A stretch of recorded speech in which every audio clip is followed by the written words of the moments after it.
ভাই বোনের সম্পর্ক নাই, কোরআন হাদিসের পরিণতি কি? জবাব চাই। ভাই বোনের সম্পর্ক নাই মানে কি? এর মানে হয়তো ভাই বোনের মধ্যে সেরকম সম্পর্ক, রিলেশন, আন্তরিকতা, ভ্রাতৃত্ব সুলভ, যে আত্মীয়তা সুলভ যে সম্পর্ক থাকার কথা সেটা নাই, নামকাওয়াস্তে আছে। এটা শুধু আপনাদের এই মহেশখালী পৌরসভার সমস্যা না, এই সমস্যাটা সারা দেশের কম বেশি। মানুষ এখন অনেক সেলফিস্ট, অনেক স্বার্থপর, আত্মকেন্দ্রিক হয়ে গেছে। অথচ আল্লাহ তাআলা ইমানদারদের জন্য আত্মীয়তার বন্ধনগুলোকে রক্ষা করা ফরজ করেছেন। কি করেছেন? ফরজ করেছেন। আত্মীয়তার বন্ধনগুলো রক্ষা করা কি নফল কাজ না ফরজ কাজ? ফরজ কাজ। আত্মীয়তার বন্ধন যদি কেউ ছিন্ন করে, নবী করিম সাল্লাল্লাহু আলাইহি ওয়াসাল্লাম বলেছেন আল্লাহ তাআলা তাকে ছিন্ন করে দিবেন। যে ব্যক্তি আত্মীয়তার বন্ধনকে জোড়া লাগাবে, আল্লাহর ভয়ে, আল্লাহর নির্দেশের কারণে আত্মীয়ের সাথে আগ বেড়ে মিশতে যাবে, তার সাথে সুসম্পর্ক রাখবে, তার উপকার করবে, তার সাথে কানেক্টেড থাকবে, যোগাযোগ রাখবে, ওই ব্যক্তি আল্লাহ রাব্বুল আলামিন তাকে সংযুক্ত করবেন, তার সাথে আল্লাহ রাব্বুল আলামিন সংযুক্ত হবেন, সংযুক্ত রাখবেন তাকে। এটা আল্লাহ তাআলার ওয়াদা এবং হাদিসে বর্ণিত হয়েছে। মোহতারাম হাজরিন, আত্মীয়তার বন্ধন রক্ষা করা এটা কি সুন্নত না নফল? ফরজ কাজ। অতএব আপনার ভাইয়ের সাথে আপনার কোনো যোগাযোগ নাই, কথাবার্তা নাই, উঠা বসা নাই, উল্টা বরং মামলা মোকদ্দমা আছে, হ্যাঁ, শত্রুতা আছে, তার ভালো দেখতে পারেন না, পারলে তার জমিটা মেরে দেন, বাবার সম্পদে তার ভাগটা না দিয়া বাঁচতে পারলে সেই চেষ্টা করেন। এই রোগ বা প্রবণতা যদি থাকে, তাহলে নবী করিম সাল্লাল্লাহু আলাইহি ওয়াসাল্লাম বলেছেন লা ইয়াদখুলুল জান্নাতা কাতি', আত্মীয়তার সম্পর্ক যে ছিন্ন করে সে জান্নাতে যাবে নো এন্ট্রি। মুসলমান হওয়ার পরও যে লোকগুলো জান্নাতে যেতে পারবে না, সে কপাল পড়া মানুষগুলোর ভিতরে একটা হলো আত্মীয়তার সম্পর্ক ছিন্নকারী। এখন আপনি বলবেন, ভাই আত্মীয়তার সম্পর্ক কিভাবে জোড়া দেব? আমি যদি একটু তার সাথে মিশতে চাই, সে তো আমার সাথে মিশতে চায় না। এক হাতে কি আর তালি বাজে? আমি একটু তার উপকার করতে চাই, সে তো আমার ছায়াও দেখতে চায় না। সে পারলে আমার থেকে এড়ায় এড়ায় থাকতে চায়, বা আমি তার জন্য অনেক কিছু করি, সে আমার জন্য কিছু করতে চায় না, স্বীকারও করে না। দেখুন, একটা গুরুত্বপূর্ণ বিষয় হলো, আপনি কারোর উপকার করলেন, কাউকে টাকা পয়সা দিলেন, দান দক্ষিণা করলেন, সাধারণত আমাদের অভ্যাস হলো আমরা তার কাছ থেকে স্বীকৃতিটা আশা করি। স্বীকৃতিটা আশা করি যে লোকটার জন্য এত কিছু করলাম, অন্তত সে মুখে স্বীকার করুক যে আমি তার জন্য করছি। এটা আশা করি না আমরা অনেক সময়? সূক্ষ্ম একটা বিষয় হলো, এটাও আপনার লৌকিকতা কিংবা মানুষের কাছ থেকে আপনি বিনিময় আশা করার যে অপরাধ, সেটার মধ্যে সামিল হওয়ার ভয় আছে। আপনি তার কাছ থেকে কোনো ফিডব্যাক আশা করবেন না। দেখুন, অনেক সূক্ষ্ম একটা ব্যাপার, কিন্তু আল্লাহ তাআলা কোরআনে বলেছেন ওয়ায়ুতআইমুনা আত-তাআমা আলা হুব্বিহি মিসকিনাও ওয়া ইয়াতীমাও ওয়া আসীরা ইন্নামা নুত'iমুকুম লিওয়াজহিল্লাহ লা নুরিদু মিনকুম জাযাআও ওয়ালা শুকুরা। আল্লাহ তাআলা নেককার এবং জান্নাতি লোকগুলোর বৈশিষ্ট্য সূরা দাহরে উল্লেখ করতে গিয়ে বলেছেন, তারা মানুষকে খাদ্য দান করে, মানুষকে দান দক্ষিণা করে, এবং এগুলা করার পর বলে ইন্নামা নুত'iমুকুম লিওয়াজহিল্লাহ, ও ভাই তোমাকে আমি এটা খাওয়াইলাম, দান করলাম আল্লাহকে খুশি করবার জন্য। লা নুরিদু মিনকুম জাযাআ, তুমি এটার বিনিময়ে আমাকে আবার কিছু দিবা, আমি দিলাম তুমিও আমাকে দিবা, এই আশা তো নাই। এমনকি ওয়ালা শুকুরা, তোমার থেকে থ্যাঙ্কসও আমি আশা করি না। তোমার থ্যাঙ্কসও আমার দরকার নাই। আমি থ্যাঙ্কস কার কাছে চাই? আল্লাহর কাছে চাই। খুব সূক্ষ্ম বিষয় কিন্তু। আপনি অনেক উপকার করলেন, লোকটা আপনাকে থ্যাঙ্কসও দিল না, স্বীকারটা পর্যন্ত করলো না, ভাব নিল সে নিজে নিজে সব করছে। আপনি যে এত কিছু করে দিয়েছেন, সে স্বীকারটা পর্যন্ত করতে রাজি না। এরকম লোক আছে না আমাদের সব? যদি সে স্বীকার না করে, তাহলে সে নিজে অপরাধী হবে, কারণ সে নাশুকর, সে অকৃতজ্ঞ।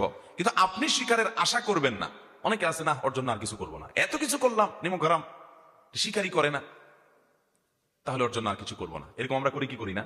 তো ওর কাছ থেকে স্বীকারের আশা যদি আপনি করেন, তাহলে আল্লাহর কাছ থেকে কি বিনিময় পাবেন? আল্লাহর কাছে বিনিময় চাবেন, আর কোনো ফিডব্যাক চাবেন না, কিচ্ছু চাই না, শুধু আল্লাহর কাছে বিনিময় চাই। তার কাছ থেকে থ্যাঙ্কসটা পর্যন্ত আশা করি না। যা চাওয়ার সব কার কাছে চাই? আল্লাহর কাছে। এটা বলা হয় ইখলাস। ভাই, ইখলাসের একটা মজা আছে, আজীব এক স্বাদ আছে। আপনি আপনার ভাই, আপনার বোন, তার বাচ্চাদেরকে হাদিয়া তোফা দেন, সারা বছর দেন, প্রতি বছর ঈদের দেন, তারা আপনার বাচ্চার দিকে সে তাকাইয়া দেখেও না, দেয়ও না, আছে তাও দেয় না। মানুষ হিসেবে কষ্ট লাগবে, এটা স্বাভাবিক, যে আমি এত দেই, ও একবারও দেয় না, আমার অভাব নাই, কিন্তু দেখ না আমার বাচ্চাটা, আমার তো ভালো লাগে, দেয় না সে। এই যে আপনি দিয়ে আবার সে দিচ্ছে না কেন সেটা আশা করছেন, এটা আপনার আমল বিনষ্টকারী বিষয় হতে পারে। এই জন্য আপনি এটা আশা করবেন না। সে দেয় না, সে আল্লাহর কাছে জবাবদিহি করবে, কেন তার ভাতিজাদের খেয়াল রাখে না, ভাইয়ের প্রতি খেয়াল রাখে না, আত্মীয়তার সম্পর্ক রক্ষা করে না, সে গুনাহগার হবে। বাট আমি আমার দায়িত্ব পালন করবো, আমি তার কাছ থেকে কিছু আশা করবো না, আমি আশা করবো আল্লাহর কাছ থেকে। এই পলিসি যদি মাথায় রাখেন এবং এই মূলনীতি যদি আপনি অনুসরণ করেন, তাহলে দেখবেন আত্মীয়তার সম্পর্ক রক্ষা করা আপনার জন্য ইজি হয়ে গেছে, সহজ হয়ে গেছে। শয়তান আপনাকে আত্মীয়তার সম্পর্ক থেকে নড়াতে পারবে না। আর না হলে শয়তান আপনাকে কুবুদ্ধি দিবে, আরে তুমি এত কিছু করো, ও তো স্বীকারটা পর্যন্ত করে না, তুমি এত কিছু করো, ও একটু কিছু করো। দেখবেন আপনার নিজের বই বলবে আপনাকে যে তুমি তোমার ভাই বোনের জন্য কি না করছো, জীবনটা দিয়ে ফেলছো, ওরা ওরা স্বীকারটা পর্যন্ত করে না। বউ দেখবেন ফুসলাবে, আছে না নাই?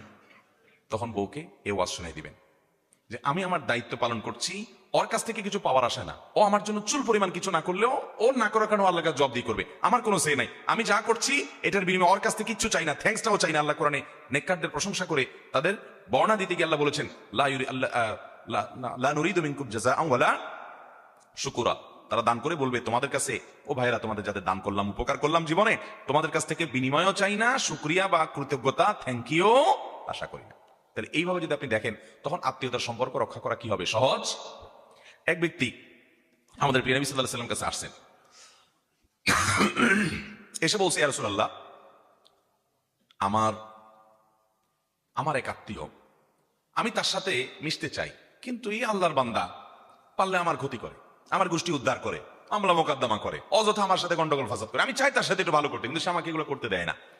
তখন নবী করিম সাল্লাল্লাহু আলাইহি ওয়াসাল্লাম বলেছেন, শুনো, তুমি যেমনটি বলেছো বাস্তবে যদি এমন হয় তাহলে তো কপাল পোড়া, ও তো গুনাহগার, আত্মীয়র প্রতি অসদাচরণ করার মাধ্যমে। কিন্তু তোমার দায়িত্ব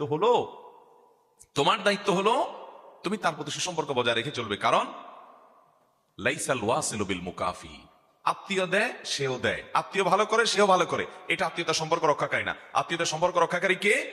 যে তার আত্মীয় তাকে দেয় না তারপরও সে দেয়, আত্মীয় তাকে ভালো কিছু বলে না তারপরও সে ভালো কিছু করে, অর্থাৎ সে ভালো থাকার চেষ্টা করে, এই চেষ্টাটা থাকতে হবে। হ্যাঁ, কোনো সময় এমন হতে পারে যে সীমানা ছাড়িয়ে যায়, তার কাছে ভালো কিছু করতে গেলে আরো পারলে আমারে ক্ষতি করে, তাহলে আপনি আত্মরক্ষার জন্য দূরত্ব বজায় রাখলেন, সেটা ভিন্ন কথা, কিন্তু দূর থেকে তার কল্যাণ কামনা আপনার মধ্যে থাকতে হবে। আর আত্মীয়ের তালিকায় সবচেয়ে কাছের আত্মীয় কারা? সবচেয়ে নিকটের আত্মীয়, যাদের সাথে সম্পর্ক রক্ষা না করলে আপনার ফরজ তরকের গুনাহ হবে। আপনার বাবা মা, আপনার সন্তান সন্ততি, আপনার ভাই বোন, আপনার চাচা ফুফু, এরা হলো সবচেয়ে কাছের আত্মীয়, বিশেষ করে ভাই বোন। এটা ঠিক যে প্রশ্ন করেছেন তিনি গুরুত্বপূর্ণ প্রশ্ন করেছেন, যে আমাদের দেশে সব জায়গায়, সকল জেলা উপজেলা থানা সব জায়গায় দেখবেন যে মানুষের মধ্যে ভয়ঙ্কর রোগ আজকে ধারণ করেছে, যে আমরা আত্মীয় স্বজনের হক, বিশেষ করে ভাই বোনের সাথে সম্পর্ক আমরা রাখি না। অতএব সর্বাবস্থায় ভাই বোনের সাথে সুসম্পর্ক বজায় রাখবো তো ইনশাআল্লাহ। কোন যুক্তি, কোন বুদ্ধি এখানে কুলাবে না যে না সে অমুক, সে তমুক, সে হান, সে তান না। আপনি আপনার চেষ্টা সর্বাত্মক ভাবে করবেন, চেষ্টা করবো তো ইনশাআল্লাহ। আল্লাহ আমাদের সবাইকে আমাদের ভাই বোনদের কল্যাণকামী, তাদের খায়ের খা, তাদের প্রতি সুন্দর আচরণকারী, তাদের সাথে সুসম্পর্ক রক্ষাকারী, বজায়কারী এবং আত্মীয়তার বন্ধনকে স্ট্রংকারী ইমানদার হওয়ার তৌফিক দান করুন।